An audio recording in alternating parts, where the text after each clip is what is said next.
আসসালামু আলাইকুম। সবার আগে বাছাই করা 10টি আন্তর্জাতিক খবর জানিয়ে দেব। প্রথমেই থাকছে শিরোনাম। তবে তার আগে অনুরোধ থাকবে ভিডিওটিতে একটি লাইক দিবেন।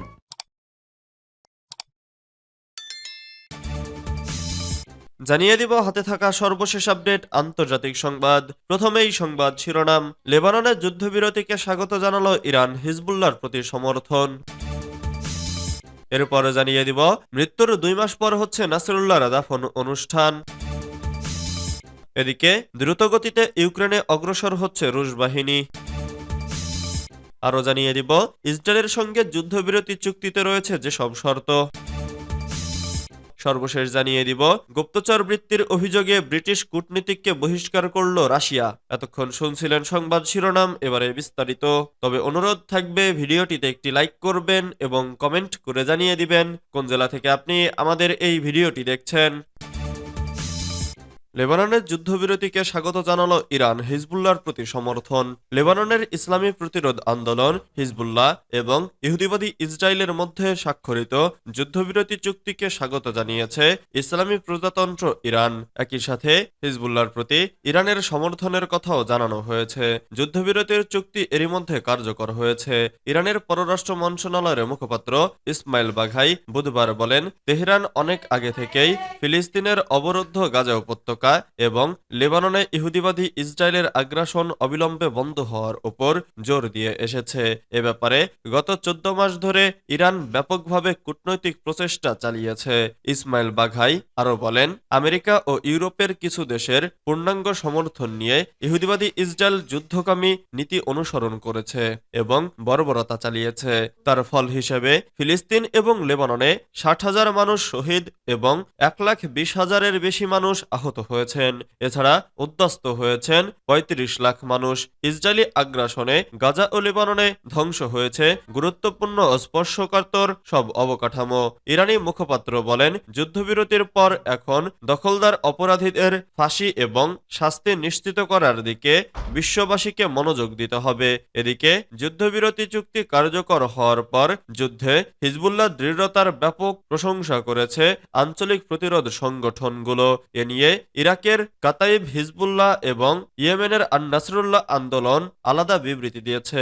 কাতাইব হিজবুল্লাহ জোরালো ভাষায় বলেছে, যুদ্ধবিরতির সিদ্ধান্ত সম্পূর্ণভাবে লেবানন এবং এই যুদ্ধবিরতির কারণে আঞ্চলিক কোনো সংগঠন দুর্বল হবে না, বরং প্রতিরোধ অক্ষ আল্লাহর শত্রুদের বিরুদ্ধে লড়াইয়ে আরও শক্তিশালী হয়ে উঠবে। এদিকে হুথি আন-নাসরুল্লাহ আন্দোলনের মুখপাত্র আব্দুস সালাম বলেছেন, ইসরায়েল শক্ত প্রতিরোধের মুখে না পড়লে যুদ্ধবিরতি মেনে নিত না। তিনি বলেন, বিশ্বাসঘাতক গুপ্ত হত্যার অপরাধের মুখেও হিজবুল্লাহ ভেঙে পড়েনি। মৃত্যুর 2 মাস পর হচ্ছে নাসরুল্লাহর দাফন অনুষ্ঠান। দখলদার ইসরায়েলের বিমান হামলায় নিহত হওয়ার 2 মাস পর সাবেক প্রধান নেতা হাসান নাসরুল্লাহর দাফন অনুষ্ঠান আয়োজন করবে হিজবুল্লাহ। গত 27 সেপ্টেম্বর লেবাননের রাজধানী বৈরুতে ভয়াবহ বিমান হামলা চালায় ইসরায়েলি বাহিনী। এতে ব্যবহার করা হয় শক্তিশালী বাংকার বিধ্বংসী বোমা। ওই হামলায় নাসরুল্লাহর প্রাণ যায়। হিজবুল্লাহর রাজনৈতিক কাউন্সিলের উপপ্রধান মাহমুদ কামাতি বলেছেন, তারা নাসরুল্লাহর আনুষ্ঠানিক দাফন অনুষ্ঠানের প্রস্তুতি নিচ্ছেন। 27 নভেম্বর দখলদার ইসরায়েলের সঙ্গে হিজবুল্লাহর 60 দিনের যুদ্ধবিরতি শুরু হয়। আর যুদ্ধবিরতি কার্যকর হওয়ার পরই এমন ঘোষণা দিল সশস্ত্র এ গোষ্ঠী। ইসরায়েলি হামলায় নিহত হওয়ার পর নাসরুল্লাহর মরদেহ উদ্ধার করে দ্রুত সময়ের মধ্যে অজ্ঞাত স্থানে কবরস্থ করা হয়। এখন তার সম্মানে আয়োজন করা হবে আনুষ্ঠানিক দাফন অনুষ্ঠান। বৈরুতের এক সংবাদ সম্মেলনে মাহমুদ কামাতি বলেছেন, দাফন অনুষ্ঠান আয়োজনের সময় ওই সময় তার দাফন স্থগিত করা হয়। তিনি যে দাফন অনুষ্ঠানের যোগ্য আমরা সেটির আয়োজন করছি, তাকে বিদায় জানানোর অনুষ্ঠান হবে প্রকাশ্য এবং আনুষ্ঠানিক। হাসান নাসরুল্লাহ ছাড়াও হিজবুল্লাহর দ্বিতীয় সর্বোচ্চ নেতা হাসিম সাফিউদ্দিনকেও হত্যা করেছে দখলদার ইসরায়েল। নাসরুল্লাহর মৃত্যুর পর সাফিউদ্দিনের হিজবুল্লাহ প্রধান হওয়ার কথা ছিল। ইসরায়েলি হামলায় তিনিও নিহত হওয়ার পর সশস্ত্র এ গোষ্ঠীর প্রধানের দায়িত্ব নেন নাইম কাসেম। দ্রুতগতিতে ইউক্রেনে অগ্রসর হচ্ছে রুশ বাহিনী। ইউক্রেনের পূর্বাঞ্চলে রুশ বাহিনী দ্রুত অগ্রসর হচ্ছে। গত এক মাসে তারা বড় ধরনের এলাকা দখল করেছে। বিশ্লেষকরা বলছেন 2022 সালে যুদ্ধ শুরুর পর এটি রাশিয়ার ইউক্রেনের দিকে সবচেয়ে দ্রুত অগ্রগতি, খবর রয়টার্সের। ওপেন সোর্স মানচিত্র অনুযায়ী রাশিয়া এখন ইউক্রেনের 18% এলাকা নিয়ন্ত্রণ করছে। এর মধ্যে পুরো ক্রিমিয়া, ডনাবাসের 80% এবং জাপোরিজিয়া ও খেরসনের 70% অন্তর্ভুক্ত। এছাড়া খার্কিভের 3% এলাকাও রয়েছে তাদের নিয়ন্ত্রণে। রুশ বাহিনী গত এক সপ্তাহে 235 বর্গ কিলোমিটার দখল করেছে। নভেম্বরে তারা নিয়ন্ত্রণ করেছে 600 বর্গ কিলোমিটার এলাকা। এজেন্ট স্টভও এক প্রতিবেদনে বলেছে রাশিয়া দখলকৃত এলাকার জন্য সাপ্তাহিক ও মাসিক নতুন রেকর্ড গড়ছে। রাশিয়া জুলাই থেকে পূর্ব ইউক্রেনে অগ্রসর হতে পারে।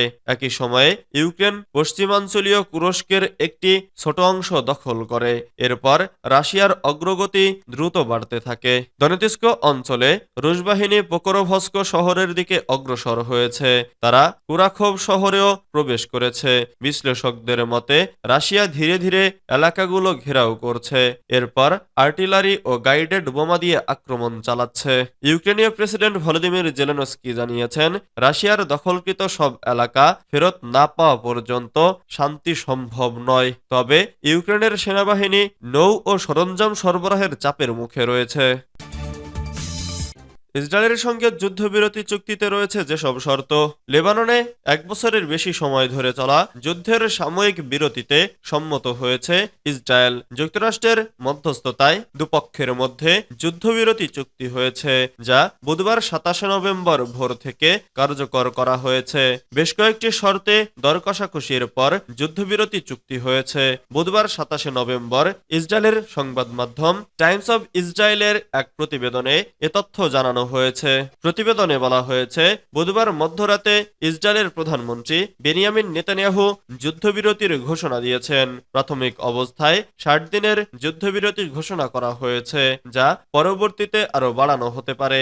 নেতানিয়াহু বলেন নিরাপত্তা মন্ত্রিসভা যুদ্ধবিরতির চুক্তিতে সম্মতি জানিয়েছে।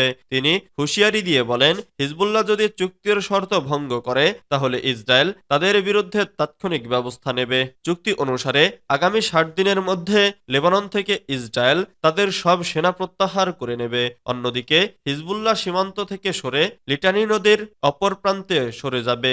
এছাড়া তারা নতুন করে কোনো অবকাঠামো নির্মাণ বা নিজেদের পুনরায় অস্ত্রশস্ত্রে সজ্জিত করতে পারবে না। গুপ্তচর বৃত্তির অভিযোগে ব্রিটিশ কূটনীতিককে বহিষ্কার করল রাশিয়া। গুপ্তচর বৃত্তির অভিযোগে মস্কো দূতাবাসে কর্মরত এক ব্রিটিশ কূটনীতিককে বহিষ্কার করেছে রাশিয়া। স্থানীয় সময় মঙ্গলবার 26 নভেম্বর তাকে বহিষ্কার করা হয়। যদিও ব্রিটেন রাশিয়ার অভিযোগকে ভিত্তিহীন বলে দাবি করেছে।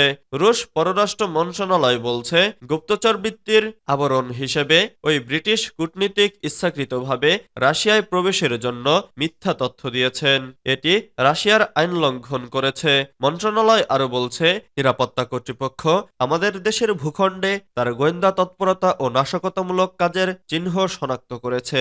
পরে মন্ত্রণালয় ওই কূটনীতিকের স্বীকৃতি বাতিল করে এবং 2 সপ্তাহের মধ্যে রাশিয়া ছাড়ার নির্দেশ দেয়। ব্রিটিশ পররাষ্ট্র মন্ত্রণালয়ের এক মুখপাত্র বলেন আমাদের কর্মীদের বিরুদ্ধে রাশিয়া বিদ্বেষপূর্ণ ও ভিত্তিহীন অভিযোগ এবারই প্রথম নয়। আমরা যথাসময়ে এর জবাব দেব।